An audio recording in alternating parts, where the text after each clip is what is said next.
Thanks for clicking on the video. I'm Mike. Today we're looking at a 2018 Porsche Macan. This is the 2-liter turbo base model. So today we're going to take a look around, check out the vehicle, see how it drives and feels, and see if this 4-cylinder turbo lives up to the Porsche nameplate. All right, let's go.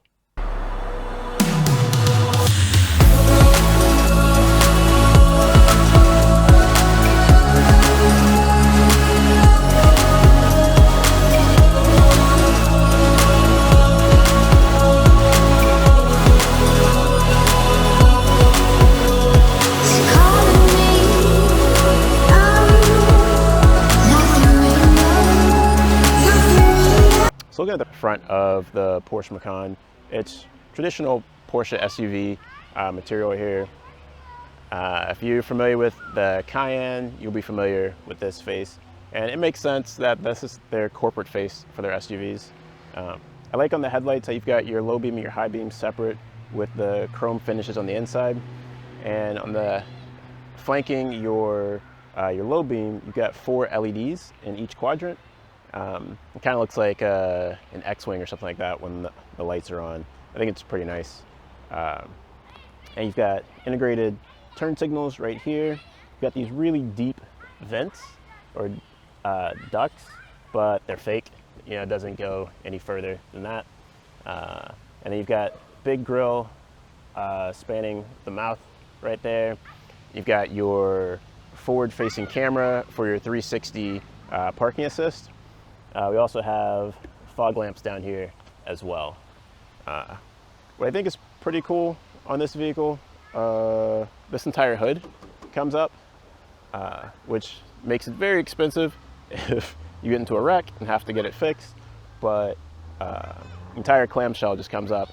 And you know, I was expecting it to follow this body line here, and that's where your seam would be to get access. But I will say it does make it better for maintenance on the car if you're inclined to do that.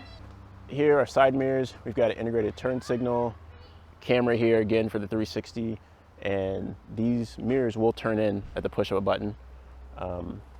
Additionally, to get in and out, to lock and unlock the vehicle, you can put your hand here and it'll unlock if you've got the key in your pocket.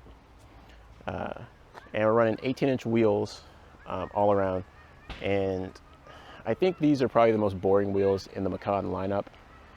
I don't know why, but it's not doing it for me. The silver paint 5-spoke, I don't know. Maybe if it was black or gunmetal, it'd pop a little more. But for me, it just looks boring. The brakes, however, are pretty nice. You've got 4-piston monoblock up front, 2-piston in the rear.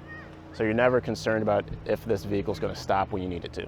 So looking at the back of the Macan, again, it's traditional, standard Porsche SUV fare. You know, if you've seen the Cayenne, you kind of recognize this look, but you've got this really sloped roofline, and you've got a spoiler that blends in to this gloss black, but when you're kind of looking at it from the back, you don't really see it. I like that kind of stealth nature of that. I like how, you know, the Porsche letters are spelled out in the back. You've got Macan right there. It's pretty nice. This has 4-cylinder, comes with the dual exhaust. It's okay, you know, it's nothing fancy. The taillights I really like. And I know that in 2019, the Macan got the refresh to where its taillights now match that of the 992 911s, where you've got the 3D Porsche lettering kind of in there with that light bar that runs all the way across. Kind of taken this, but extended this all the way across. You know, that's a cool look, but when I saw this, I fell in love with these taillights on the 911s, Macan, whatever it is. I'm just a huge fan of this taillight for some reason. So you're probably looking at the hatch and wondering, you know, how do I get in here? Am I gonna have to reach down here where it's dirty to click a button to open it up? Well, if you look right here at the bottom of your wiper, you've got a button there. Just push that and it'll open right up for you. And once back here, it's a lot of space, you know, already, and you've got this cool storage blocker that you can push down and adjust it. So depending on how big your your packaging is or your groceries or whatever, it'll stop it from jostling around while you're driving. You've got a little storage compartment back here, some storage space underneath, and it comes with a space saver spare. It's not something I would suggest using, but it's there if you absolutely need it. And your seats fold down for the back as well. You have to go inside to do that. There's a little latch back here to fold those down. You've got a 12-volt power source right here as well. So if you ever need to plug something in, you've got it right there. And you've got two buttons here, one to close and then one to close and lock the vehicle as well, in case you're getting your kids out, or you're going to the store or whatever, and you're grabbing your stuff out of the back. You just push the button there, it'll fold down and then lock the vehicle, which is pretty cool. And one more thing on the back I want to show you. So right here is your backup camera. It keeps a nice clean look on the back, where you don't have any button, you don't have any camera. It's all kind of nice, hidden, and integrated. I really like that.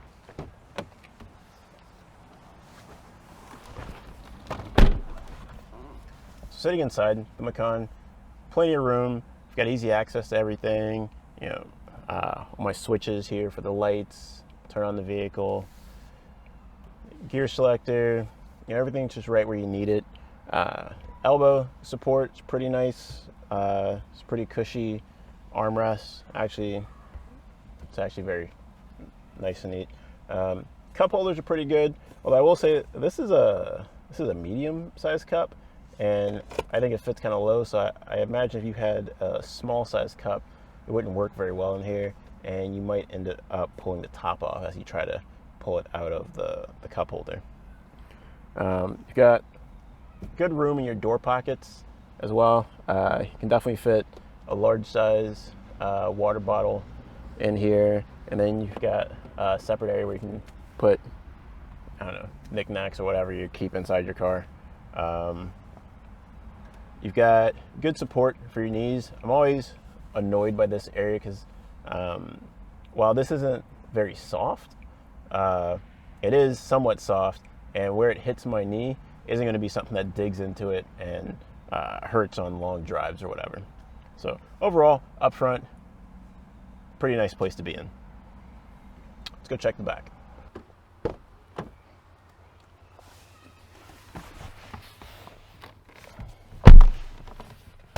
Okay, so sitting in the back seat, probably not for someone of my height. I still have the front seat set for how I like it, and this is not comfortable at all for me.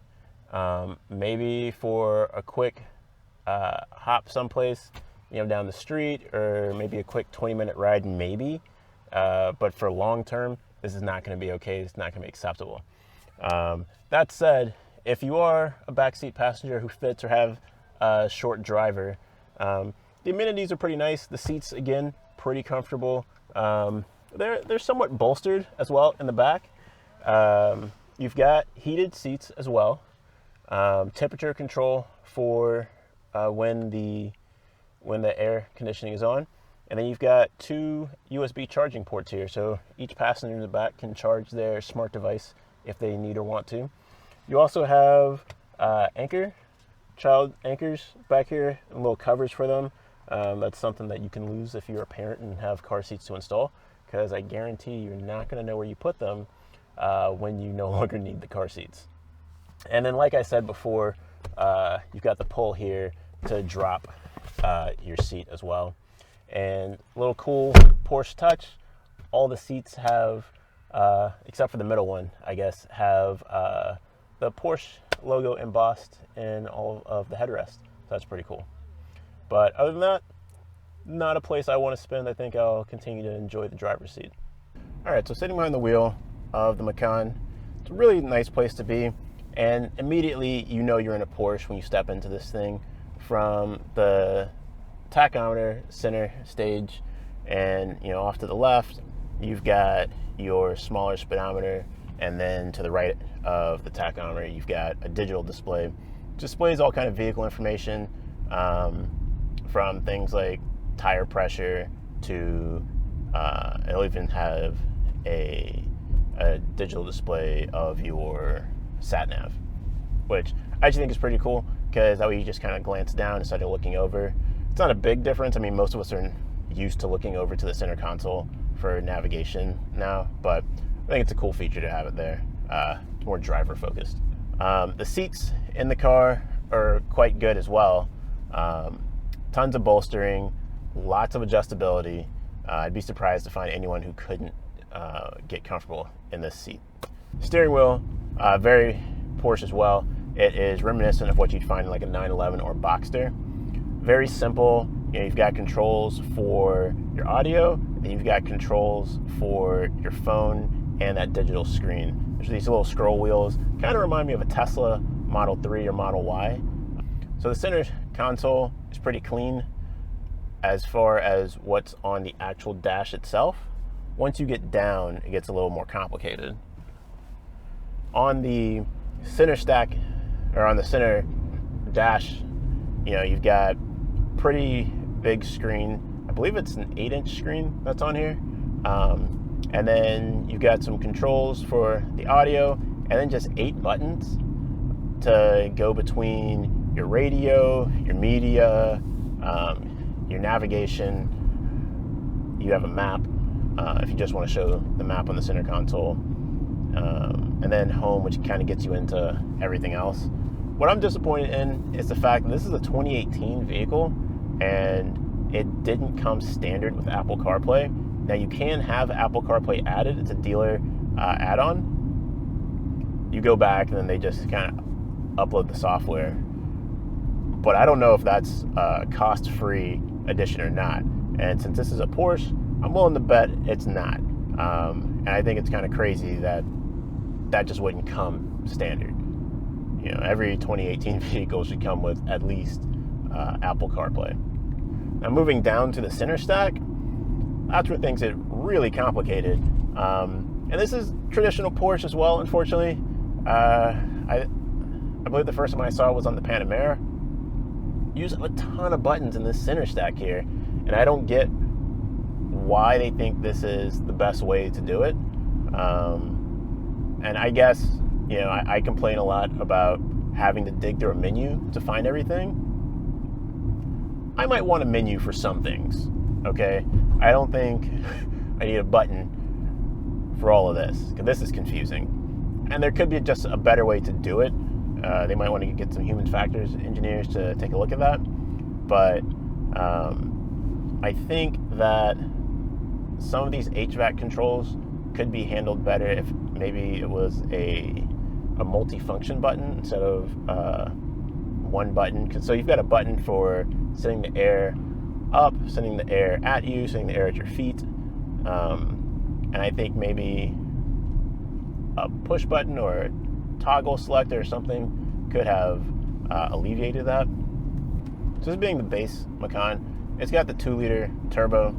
There's nothing really anything special about this motor. It's standard Volkswagen Audi parts bin engine, but you know, mated with this transmission in sport mode, it's pretty zippy and gets the car moving. There's at no point so far while I've been driving it that I've ever thought that this needs more power or it's slow to get off the line. The 270 pound-feet of torque that it makes really pulls. And with the 7-speed, it keeps you right in the torque band where you want it, when you want it. So I really like the way that this car drives, because the Macan is supposed to be, you know, the sportier of the two SUVs that Porsche makes, even though it has, you know, less horsepower and torque than the Cayenne turbo does. But when you chuck it into a corner, you know, you never feel like the vehicle's out of control. Yeah, you get some body roll, but you're sitting up high, you know, and it's not a light vehicle either. But, you know, it's really controllable. And I guess I shouldn't be too surprised by that. It's a Porsche, after all. But you don't really think the S and SUV is realistic, because they're like sport utility vehicle. But the sport they're really talking about is off-roading and things like that. All right, final thoughts on the Porsche Macan. I think that this is a great vehicle for what it is. It's a nice, small, 4 to 5 passenger runabout. Now, I think you need to have like moderately sized people to get adults in the back, because with the seat set for me, I couldn't fit behind myself. Other than that, I really like the vehicle. This is the base model, and it's very well appointed. I'm pretty sure this is synthetic leather, but it's pretty soft. Options wise, it's a little limited for against its competitors. Can you compare this to the X3 or the Audi Q5? You're going to get more options for your money. But that said, those cars aren't going to drive like this. I think you'd have to step up to the X3M or the SQ5 to get something that drives like this does. Also, looks. I know buying a car on looks isn't the best thing, but I think that this car is a looker. If you sat this car next to its other two competitors, the Audi and the BMW, I think 9 times out of 10, people are going to stop and take notice of this car. It's just really pretty, and I think the Porsche SUV design language really comes through, and you really get it in this smaller form factor of the Macan. The Cayenne, for me, it's not an attractive vehicle. It's big and burly, and it's an SUV, and I get that. But I just think for some reason, in this smaller form, the Macan really is an attractive vehicle. So, if this is something that you're interested in, and if you really want that Porsche nameplate, because you are going to pay a little more for the Porsche branding on this car, I'd say go for it. There aren't any real downsides. You're still getting a luxury SUV. You're still getting pretty much what the BMW and the Audi are going to offer. So, yeah, it's a great vehicle, and I think anyone who buys it is going to love it. All right, that's the video. Like and subscribe, and leave a comment below. Thank you.